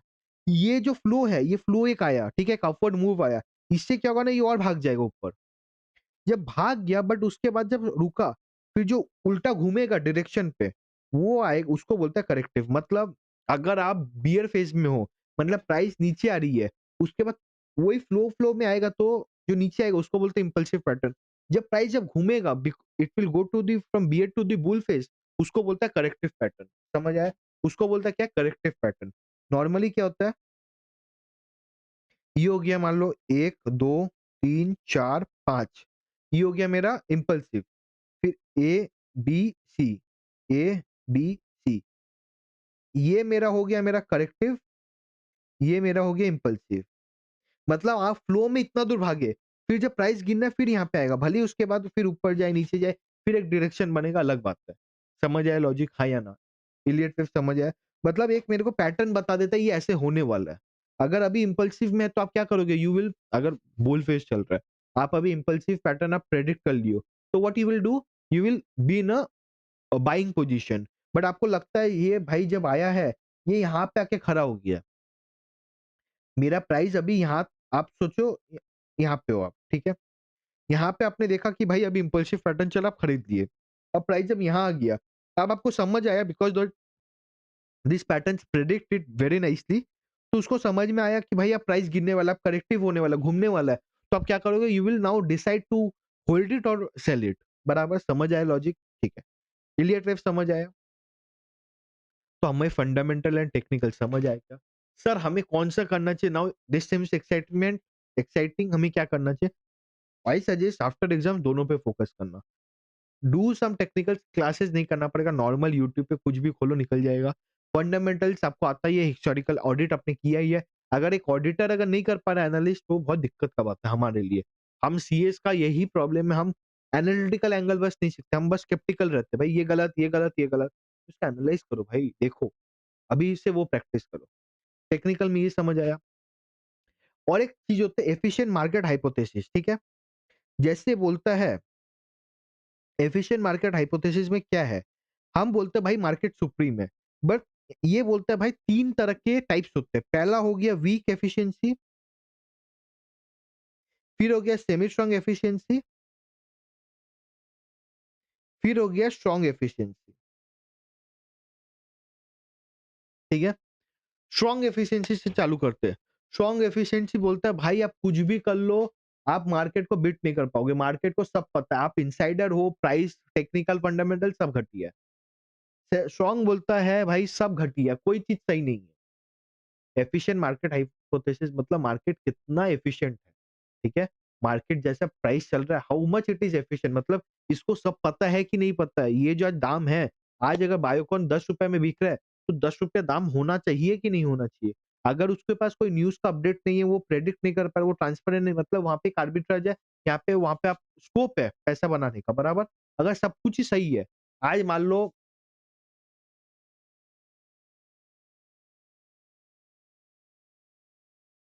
मतलब आपको फटाक से जॉब मिल जाए सब क तब आप क्या करोगे? प्रैक्टिकल स्किल्स पे फोकस नहीं करोगे। जब सही होता है तब लोग नहीं करते हैं, ठीक है? अभी जैसे प्रॉब्लम आ रहा है, आप लोगों को समझ में आ रहा है, हाँ भाई जब हम पढ़ते हैं तब हमें एनालाइज़ करना ज़रूरी है। तो दैट इज़ द थिंग, कितना एफिशिएंट है। तो स्ट्रॉन्ग बोलता है भाई कुछ काम का नहीं है, आप बस खरीद के बैठ जाओ, जैसे मार्केट मूव करेगा पैसा बनाओगे। बट एक्स्ट्रा कुछ नहीं बना पाओगे, you can't have that a, thought process कि मैं एक्स्ट्रा कुछ बना के जाऊँगा, मार्केट को सब पता है, ठीक है? सेमी स्ट्रॉन्ग बोलता है, भाई बस एक इनसाइडर ट्रेडिंग ही है, जो कि थोड़ा काम का है, बाकी फंडामेंटल, टेक्निकल सब बर्बाद है, ठीक है? सेमी स्ट्रॉन्ग क्या बोलते हैं? Insider is only a scope, जहाँ पे कुछ पैसा बन सकता है। मतलब अगर आप इनसाइडर न्यूज़ है तभी आप पैसा बना पाओगे, वरना फंडामेंटल, टेक्निकल कोई काम का नहीं है। वीक बोलता है कि भाई आप क्या नाम है इसका? इनसाइडर में भी पैसा बना पाओगे, फंडामेंटल भी बना पाओगे, बाकी टेक्निकल में कुछ नहीं है। टेक्नि सब प्राइस सब दिया हुआ है, सब पैटर्न इज़ रिफ्लेक्टेड वीक में। तो वीक बोलता है टेक्निकल कुछ मतलब पैसा नहीं बना पाओगे अगर आप टेक्निकल कर रहे हो।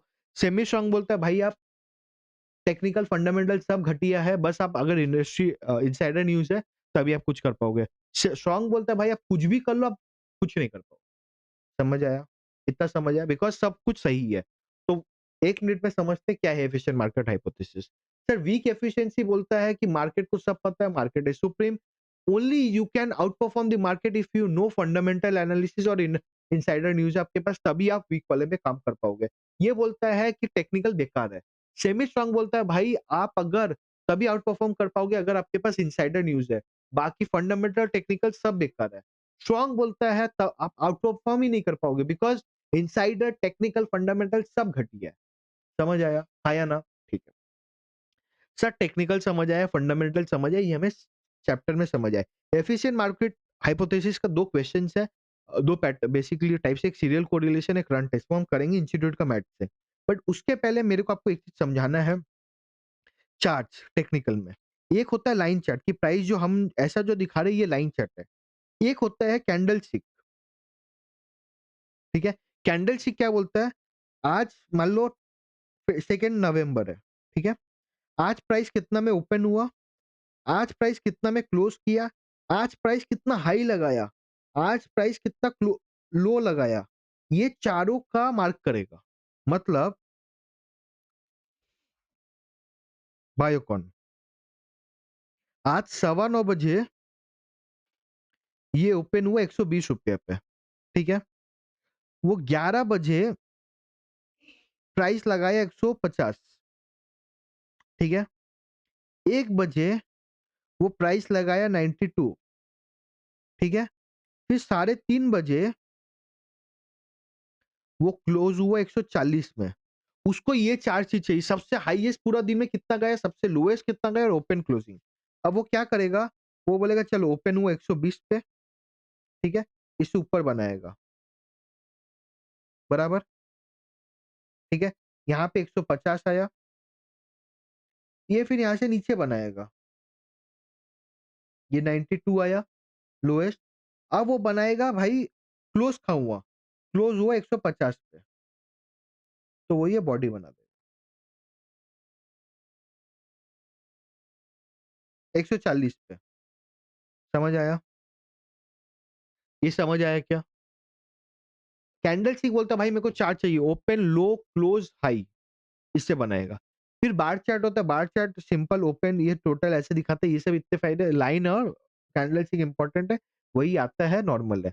फिर कुछ पैटर्न्स होते हैं जैसे कि चैनल, अगर प्राइस ऐसे मूव कर, अब ये ऊपर जाएगा नीचे जाएगा, ये प्रेडिक्ट करता है, ठीक है? सेकंड एक होता है head and shoulders, head and shoulders मतलब क्या? प्राइस ऊपर गया, फिर रुक आया नीचे, फिर प्राइस ऊपर गया, ठीक है?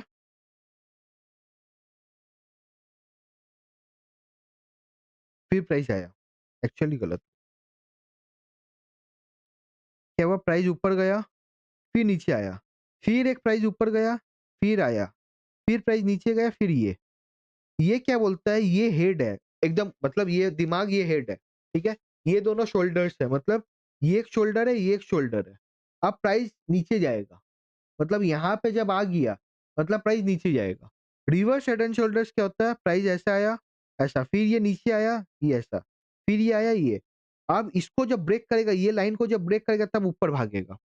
तो हेड एंड शोल्डर्स मेरे को प्रेडिक्ट करता है कि प्राइस कब नीचे आएगा, bearish pattern. Reverse head and shoulder बोलता है प्राइस कब ऊपर जाएगा। समझ आया? सपोर्ट रेजिस्टेंस समझते हैं। सपोर्ट मतलब कहाँ मिनिमम जैसे हमें क्या मतलब, मिनिमम प्राइस इसके नीचे नहीं जा सकते, यहाँ पे कोई खड़ा हुआ है जो हेल्प करेगा आपको बढ़ने के लिए। जैसे जब हम पैनिक करते हैं, ठीक है, लाइफ में हमें कुछ प्रॉब्लम होता है, हम क्या करते हैं, हमारे फैमिली मेंबर्स या हमारे दोस्तों के पास जाते हैं, भाई मेरे को हेल्प कर, मेरे को पुश कर। तो वो मेरे एकदम हमारा वीक पॉइंट पे, तो they act as a support. अब रेजिस्टेंट कौन हो सकता है, हमारे एग्जाम्स, हमें वो आगे बढ़ने ही नहीं देते हैं, ठीक है? Don't take it otherwise, but that was only the example I could say, कि वो ऊपर नहीं बढ़ने दे रहा, भाई ये एग्जाम देखिए आप बढ़ पाओगे, तो इसको टक्कर देना है, मतलब इसको इसको छलांग लगाना दिक्कत होता है। ये अगर लगा लिए फिर आप ऊपर भागोगे। जैसे हमारा क्या होता है, हम सीए में क्या करते हैं, हम पढ़ते पढ़ते पढ़ते हमारा एक वीक पॉइंट आता है, ठीक है, जब एग्जाम के नीचे, तब हमारे पास क्या होता है, मम्मी पापा घर वाले भाई बहन सब होते हैं। हम यहाँ पे ये लोग हम लोग को सपोर्ट करते हैं। क्यों? अगर हम यहाँ टूट गए हम खत्म हो जाएंगे, बराबर। ये फैक्ट है, हमारा सीए जर्नी इतना स्ट्रगलिंग है, and there are lot of emotions come into picture. कोई भी सीए बन रहा हो, चाहे वो 21 साल में बन रहा हो, 25 में बन रहा हो, 30 में बन रहा हो, 40 में बन रहा हो, हर एक के लाइफ पे इमोशंस आते हैं, बराबर, एंड दैट इज अनकंट्रोलेबल। ठीक है, वो हम ही फेस किए, हमें ही पता है। तो भाई जब वो वीक पॉइंट आ जाता है तो हमें कोई चाहिए हेल्प करने के लिए, दैट इज सपोर्ट। रेजिस्टेंस क्या होता है, भाई हम आगे बढ़ना चाहते हैं, बट यहाँ पे सी एग्जाम जैन 26 खड़ा है, हम लाइफ में और कुछ बड़ा करना चाहते हैं, बट वो ऐसे करके खड़ा है कि अगर हम उसको छलांग नहीं मारेंगे तब नहीं बढ़ पाएंगे। माने ये जब तक पास नहीं होंगे तब तक हमारा लाइफ आगे नहीं बढ़ेगा, फिर हम वही पैटर्न में घूम जाएंगे। समझ आया? प्राइस भी सेम चीज करता है। प्राइस आज एक चल रहा है, वो करते करते एक नीचे आ जाएगा, फिर ऊपर जाएगा, बट कोई अगर खड़ा है ऊपर बैठा हुआ है, ठीक है, भाई तेरे को मारूंगा मैं, रुक। वो अब उसको भगाने के लिए कोई एक चाहिए, तो जब भाग गया तो ठीक है, नहीं तो फिर वो नीचे आएगा, फिर वो, तो उसको तोड़ने के लिए कोई चाहिए, प्रेशर चाहिए, वो जब प्रेशर मिलेगा तब वो भागेगा। समझ आया? प्राइस पैटर्न समझ आया, ये वगैरह समझ आया, हाँ या ना? सिक्योरिटी एनालिसिस इतना समझ आया, अब हम चलो इसका क्वेश्चंस करते हैं, ठीक है? क्वेश्चन नंबर 1 क्या बोलता है, closing value of NSC Nifty from 6 to 17th day of each of the month of January of the year 2020 were as follows, मतलब 6 तारीख से 17 तारीख का एनएससी का वैल्यूज दिया हुआ है। क्या दिया हुआ है? डे दिया हुआ है। सैटरडे संडे आएगा क्या? नहीं आना चाहिए, ठीक है? प्लस अगर कोई हॉलिडे है, पब्लिक हॉलिडे, तो उसको नो ट्रेडिंग। तो मेरे को दिया हुआ, मेरे को प्राइस दिया हुआ है सेंसेक्स, बोला है calculate exponential moving average of Sensex during the above period. दो तरीका होता है, एक मूविंग एवरेज, एक हो गया सिंपल मूविंग एवरेज, एक हो गया exponential moving average. Simple moving average कुछ नहीं, जो हम एवरेज निकालते हैं, मतलब मीन जैसे निकालते हैं वही निकलेगा। एक्सपोनेंशियल में चेंज है, वो फॉर्मूला देख लेंगे। The previous day exponential moving average of Sensex can be assumed as 15,000, मतलब 6 तारीख के पहले का जो मेरा ईएमए है, एक्सपोनेंशियल मूविंग एवरेज की ईएमए बोलते हैं, वो है 15,000। The value of exponent for 31 day EMA is 0.062, ई है 0.062। Give detailed analysis on basis of calculation. देखते हैं मेरे को क्या दिया हुआ है। मेरे को 6 तारीख दिया हुआ है, 7 तारीख दिया हुआ है, 8 9 बेकार है, तो 6 हमको काम है, 6 7 6 अच्छा, हमको काम है 6 7, ठीक है, 10 11 12 13 17, 7 डेज हमें काम है, बराबर। तो हम पहले उसका क्या करेंगे, डेट लिख देंगे, प्राइस लिख देंगे। ईएमए प्रीवियस डे मेरे को दिया हुआ है 15,000 है। अब हमें क्या निकालना है, डिफरेंस निकालना है। आज क्या प्राइस है माइनस माई ईएमए, तो 14,522 minus 15,000, 478 is my difference, multiplied by the E factor जो हमें दिया हुआ है 0.062 कर लिए। ठीक है, फिर हम क्या करेंगे, आज जो ईएमए है उसके साथ हम इसको ऐड करेंगे, मेरा जो ये वाला आया, बराबर। तो 15,000 प्लस 29.636, फिर 4970 प्लस 2.812, ऐसे करके जो प्राइस आएगा लास्ट 17 पे, वो हो गया मेरा ईएमए, बराबर। समझ आया? ईएमए इजी है। ईएमए पहले कैसे निकालेंगे सर, पहले कल का, आज का प्राइस माइनस माई कल का ईएमए, जो आया ईएमए उसको हम एक्सपोनेंशियल फैक्टर से मल्टीप्लाई करेंगे, आ गया रिजल्ट। फिर मैं क्या करूंगा, आज जो मेरा मैं जो ईएमए है कल का, मतलब कल का जो ईएमए, उसके साथ मैं आज चेंज ऐड करूंगा, ई फैक्टर से मल्टीप्लाई, जो आया दैट इज भाई आज का ईएमए। फिर नेक्स्ट दिन का ईएमए क्या होगा, जो आज का ईएमए कल का ईएमए था, बराबर। समझ आया? ठीक। Question 2, the closing value of a stock market index दिया हुआ है मेरे को, क्लोजिंग वैल्यूज दिए हुए हैं। You are required to test the weak form of efficient market hypothesis by running a run test at 5% and 10% level of significance. ये question को देखना बहुत इंपॉर्टेंट है, कभी आ जाएगा तो दिक्कत हो जाएगा। रन टेस्ट क्या बोलता है, पॉजिटिव पॉजिटिव, मतलब आप एक डायरेक्शन को देखो, क्योंकि हम ईएमएच क्या बोले हम टेक्निकल में कि डायरेक्शन में भागता है, तो पहले देखेंगे अगर प्राइस भाग रहा है तो कब तक भागा, उसको एक पकड़ेंगे। मतलब अगर मान लो प्राइस ऐसे-ऐसे भाग रहा है, ये 1 दिन है, ये 2 दिन है, ये 3 दिन है, ठीक है? तो हम बोलेंगे ये एक डायरेक्शन है। अगला दिन क्या हुआ, प्राइस ऐसे नीचे आया, फिर ऐसे नीचे आया, फिर ऐसे नीचे आया। तो अब ये जो माइनस आया मतलब नेगेटिव, प्राइस नीचे गिरी, इसको 2 दिन मांगेंगे। फिर प्राइस बढ़ा, फिर प्राइस नीचे आया, तो इसको क्या मानेंगे 3, इसको मानेंगे 4। मतलब जो एक डायरेक्शन जब तक चलेगा उसको एक मांगेंगे मानेंगे। ठीक है, देखो। तो ये मेरे को डायरेक्शन बोला था, अभी देखो, डेट दिया हुआ है मेरे को, देखो यहाँ पे 2800 से 2780 गया, ठीक है? तो चेंज हो गया नेगेटिव। 2780 से 2795 गया, फिर 2830, तो 2795 2830 पॉजिटिव है। 2760 नेगेटिव, 2790 फिर पॉजिटिव, 2880 फिर पॉजिटिव, 2960 पॉजिटिव, 2990 पॉजिटिव, 3200 पॉजिटिव, 33, इतना हम लोग ऊपर ही जाए जा रहे हैं, ठीक है? 3450 के बाद, मतलब 17 तारीख के बाद हम लोग फिर नेगेटिव हो गए, 3360 3290, फिर ऊपर आ गए, फिर नीचे, फिर नीचे, फिर नीचे, फिर नीचे, फिर ऊपर, माइनस प्लस कर लिए हम लोग। अब हम देखेंगे टोटल मेरा पॉजिटिव कितना था, टोटल नेगेटिव कितना था। एक ऐसे करके गिन लेंगे, ठीक है? हम लोग ने number of total sign change देख लेंगे। देखो ना, पहले यहाँ से एक चेंज हुआ 1, फिर यहाँ चेंज हुआ 2, फिर चेंज हुआ यहाँ पे 3, फिर चेंज हुआ 4, फिर चेंज हुआ 5, फिर चेंज हुआ 6। क्या बोला? टोटल साइन चेंज आर 8, जैसे ये 1, ये 2, ये 3, ये 4, ये 5, ये 6, ये 7 ही 8, हाँ 8 चेंज हुआ, बराबर। नंबर ऑफ पॉजिटिव चेंजेस देख लेंगे, नंबर ऑफ नेगेटिव चेंजेस देख लेंगे, फिर मेरे को मीन निकालना है। Mean is number of positive पर नंबर ऑफ नेगेटिव, मतलब हाँ 2 into n1 n2 divide by n1 plus n2, ठीक है? तो ऐसे मीन निकालिए, फिर हम स्टैंडर्ड डेविएशन निकालेंगे, फिर हम कॉन्फिडेंस इंटरवल पे जैसे normal mu plus minus sigma करते वो कर लेंगे। तो लोअर लिमिट क्या रहेगा, म्यू माइनस टी सिग्मा, और अपर लिमिट रहेगा म्यू माइनस सी सिग्मा। टी क्या होगा? स्टैंडर्ड डेविएशन है, वो हम निकाल लेंगे। सॉरी, ये आपका हाँ, कितना ऊपर-नीचे है तो मेरे को 10% वाले पे मैं ज़ेड टेबल से निकालूँगा और 5% में मैं ज़ेड टेबल से निकालूँगा। तो हमारा आंसर आ जाएगा। समझ आया? क्वेश्चन 11 1 और 2 देख लेना प्लीज़। अगर ये क्वेश्चन में आपको सॉल्विंग में डाउट है मेरे को बताना, because see this is very rarely tested. ठीक है? आते क्वेश्चन ऐसा नहीं आते, and I don't want to waste too much time here कि आपको मैं सॉल्व करके बताऊँ। तो अगर आपको लगता है सर नंबर ऑफ, देखो इश्यू कहाँ आता है, टोटल प्राइस चेंज में आता है। आज माइनस है कल प्लस है तो इसको 2 पकड़ेंगे, कल माइनस है फिर तीसरा पकड़ेंगे। दैट इज़ इम्पोर्टेंट, ये देख लेना। उसके बाद हमें N1 N2 तो निकालना आता ही है, हमें फिर वो कॉन्फिडेंस इंटरवल वाले उस पे देना तो हो जाएगा। समझ आया? तो सिक्योरिटी एनालिसिस और सिक्योरिटी वैल्यूएशन हमारा खत्म हुआ। चैप्टर बहुत ईज़ी था, हम समराइज़ फट से कर देते हैं। हमें बोला था इक्विटी, प्रेफरेंसेस, डिबेंचर्स, बॉन्ड्स और डिबेंचर बॉन्ड सेम ही है, राइट्स ये सब का वैल्यूएशन निकालना। हमें सिंपल, हम जो भी सीखे हमें 2 चीज़ जानना है, समझना है कि भाई ऊपर कैश फ्लो रहेगा, नीचे डिनोमिनेटर में कॉस्ट ऑफ कैपिटल रहेगा। नाउ दैट कुड बी, अगर इक्विटी निकाले तो कॉस्ट ऑफ इक्विटी होगा, डिबेंचर या बॉन्ड है तो कॉस्ट ऑफ डेट होगा, एंड अगर मेरा ओवरऑल फर्म है तो कॉस्ट ऑफ कैपिटल होगा। कॉस्ट ऑफ कैपिटल हम कैसे निकालते हैं? Weighted average cost of capital, जो हम कैपिटल बजटिंग में भी सीखेंगे। और हमने क्या सीखा सर? कैश फ्लोज और जो मेरा डिस्काउंट रेट है वो टाइप एक ही होना चाहिए। दोनों रियल है तो दोनों रियल, दोनों नॉमिनल है तो दोनों नॉमिनल। हमने फिर कुछ-कुछ सिक्योरिटी एनालिसिस में सीखा सर, वैल्यूएशंस क्या-क्या होते हैं, type of fundamental and technical, ये सारे हमने सीखा। ठीक है?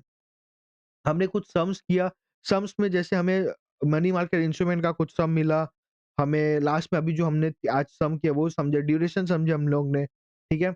आईआरआर, रिक्वायर्ड रिटर्न कांसेप्ट क्या होता है, ये सारा हमने समझा। डेट क्या होता है, इक्विटी क्या होता है, समझा हमने। हमने ये भी समझा था कि इक्विटी रिस्क प्रीमियम क्या होता है, इंट्रिंसिक वैल्यू से कैसे कंपेयर करते हैं। अच्छा, कूपन रेट एंड मेरा वाईटी में कैसे कंपेयर करते हैं, ये सारी चीज़ें हमने देखा, ठीक है? I think security valuation is done for the day. ठीक है? I divided it into 3 videos just because I didn't want to make it in a single. वो बहुत आपके लिए हेक्टिक हो जाता। मेरे लिए कुछ नहीं, मैं 3 घंटा बैठता ही हूँ, मैं बैठ जाऊँगा। बट आपके लिए वो प्रॉब्लम होता है, इसलिए मैंने उसको ब्रेक करके दिखाया है, और कोई बात नहीं है। ठीक है? आज के लिए इतना ही रखेंगे। मिलते हैं नेक्स्ट वीडियो में। तब तक के लिए एन्जॉय करें एंड क्यूरियस रहे, because curiosity will help you discover your interest and grow in your life.